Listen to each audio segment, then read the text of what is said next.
setiap tempat, dari setiap ruang nanti akan memiliki karakteristik yang berbeda-beda, ya. Memiliki pola yang berbeda-beda. Misalnya masyarakat yang tinggal di daerah pegunungan akan memiliki bentuk rumah yang bagaimana, akan memiliki mata pencarian yang bagaimana, termasuk pola hidup, gaya berkomunikasinya itu berbeda. Mungkin teman-teman yang di pantai, yang dekat dengan pantai juga akan berbeda. Mungkin cara bicaranya ya, komunikasinya agak suaranya kencang ya, karena biasa jauh-jauhan ya di pegunungan itu ya. Seperti saya ini kan orang gunung sehingga biasa ngomongnya itu keras ya, keras itu artinya suaranya keras. Teriak-teriak, woi, kamu di mana? Itu kan biasa seperti itu. Ini punya karakteristik, termasuk bentuk rumah ya. Mungkin teman-teman yang berada di pegunungan ya, atapnya kan menggunakan seng ya kan. Biar apa? Biar ketika malam ya, yang seng tadi menyimpan hangat gitu ya, tidak terlalu dingin ya. Nah ini misalnya seperti itu. Termasuk mata pencaharian. Mata pencaharian apa? Mata pencaharian orang yang tinggal di pegunungan ya. Bagaimana mata pencaharian orang yang tinggal di pantai. Nah kemudian yang ketiga ya, kita bicara lingkungan alam ya, terdiri atas bumi dan penduduk. Kalau kita bicara tentang bumi ya, kalau kita bicara tentang penduduk, kita mungkin tersadar bahwa ternyata bumi kita semakin hari semakin tua, semakin rentan ya, semakin rusak ya, karena ulah dari manusia ya, karena keserakahan terhadap manusia. Kalau teman-teman lihat di Kalimantan, di Papua ya, kalau dari atas itu udah kelihatan putih gitu ya, yang sebelumnya hijau ya. Dengan menggunakan foto udara ya, di beberapa sumber mengatakan seperti itu. Kemudian penduduk ya, penduduk kita kan sekarang udah berapa ya? 70 jutaan mungkin ya. Kalau dulu zamannya Roma Irama menciptakan lagu itu kan masih 135 juta ya. Tahun berapa itu, yang senang dangdut kan tahu ya lagunya Roma Irama. 135 juta penduduk Indonesia ya. Nah penduduk ini juga punya karakteristik ya, punya ciri khas, apalagi kita yang hidup di Indonesia yang sangat multikultur, sangat beragam ya, sangat memiliki budaya, agama, latar belakang sosial ekonomi yang berbeda-beda. Oleh karena itu perlu ada pemahaman yang berbeda terhadap sesuatu yang berada di luar dirinya. Bagaimana kita sebagai orang Islam memahami orang Katolik, memahami orang Kristen. Bagaimana ada yang Kristen, bagaimana ada yang Katolik memahami bagaimana orang Islam, bagaimana orang Konghucu, bagaimana orang Buddha, bagaimana orang Hindu misalnya seperti itu. Itu penduduk ya.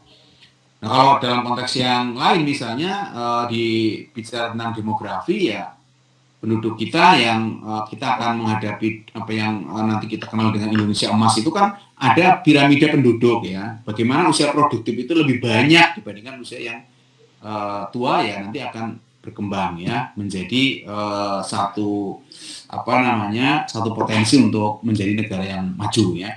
Nah ini yang pertama, saya kira secara umum seperti itu. Jadi silakan nanti kalau ada konsep-konsep atau materi-materi yang miskonsepsi ya, atau yang kurang jelas, yang kurang paham, nanti bisa didiskusikan atau teman-teman bisa menggunakan LK 1.1 ya. Nah kemudian yang kedua teman-teman akan bicara terkait dengan waktu, perubahan dan sistem sosial budaya. Kalau kita bicara tentang waktu, maka kita akan bicara tentang sejarah ya. Waktu itu mencakup konsep waktu ya. Waktu itu ada masa lalu, masa kini, dan masa yang akan datang. Kalau dalam bahasa Inggris itu kan ada past ya, present and future ya. Kalau dalam bahasa Inggris ya, tenses itu ya. Ada waktu masa lalu ya, ada sekarang ya, dan ada masa depan ya. Nah waktu ini juga bicara tentang sejarah. Kemudian arti dan makna sejarah. History ya, bukan history ya. Kalau sejarah memang kadang bisa dibuat oleh yang sedang berkuasa ya, maka disebut sebagai history, sejarah dia ya, cerita dia ya, bukan history dalam artian sejarah. Kemudian metode sejarah ya, itu yang pertama. Jadi silakan nanti teman-teman akan bicara tentang konsep ini ya, konsep waktu ya. Nanti kalau bicara tentang konsep waktu, ada hal yang miskonsepsi, ada hal yang belum dipahami ya, nanti silakan bisa didiskusikan, bisa dituliskan di dalam LK 1.1 ya. Kemudian keberlanjutan dan perubahan dalam sejarah. Jadi yang namanya sejarah itu kan akan terus ya berjalan, ya akan terus berlanjut ya. Keberlanjutannya misalnya dengan apa namanya ya, kehidupan manusia itu akan punya anak, punya cucu dan seterusnya ya. Dan dalam situ nanti akan mewariskan juga apa yang disebut dengan tadi budaya ya. Nah, yang ketiga ya, bicara tentang sistem sosial ya.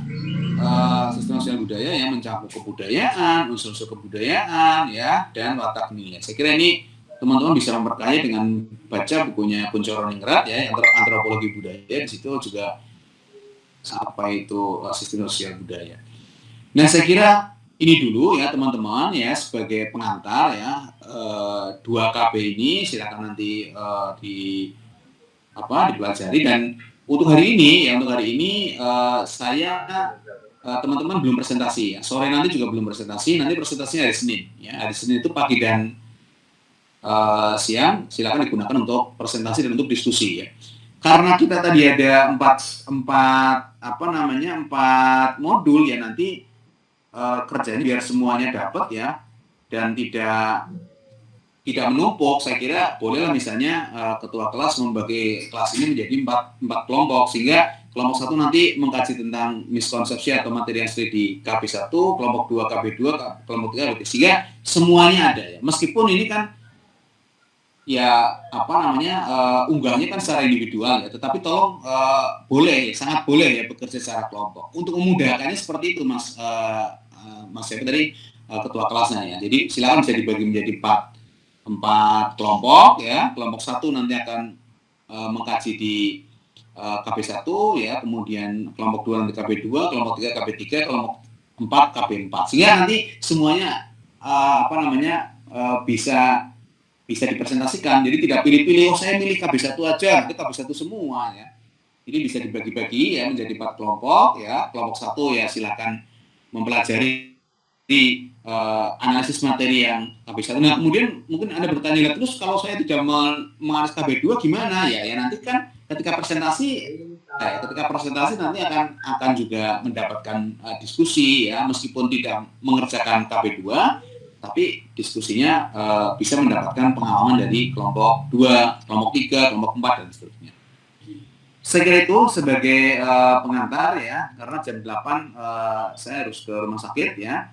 Nanti kita lanjut untuk materi yang KB 3 dan 4. Itu mungkin sebelum kita tutup ada pertanyaan dulu, silakan terkait dengan tugas atau aktivitas. Kalau aktivitas sebelumnya kan sama ya Mas Advian ya? Sami toh? Dibagi nggak? Kelompok nggak?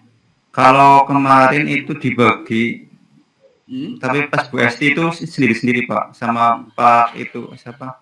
Yang matematika kemarin. Matematika siapa? Pak Duk ya. Tolong jaga kesehatan, banyak minum ya, banyak minum, dan jalan masih panjang ya. Jalan masih panjang, masih ada yang harus teman-teman kerjakan, dan itu perlu waktu ya, perlu tenaga, dan itu membutuhkan fisik yang prima gitu ya.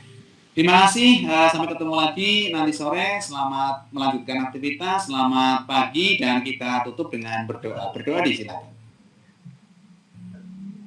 Cukup, terima kasih. Selamat pagi. Assalamualaikum warahmatullahi wabarakatuh.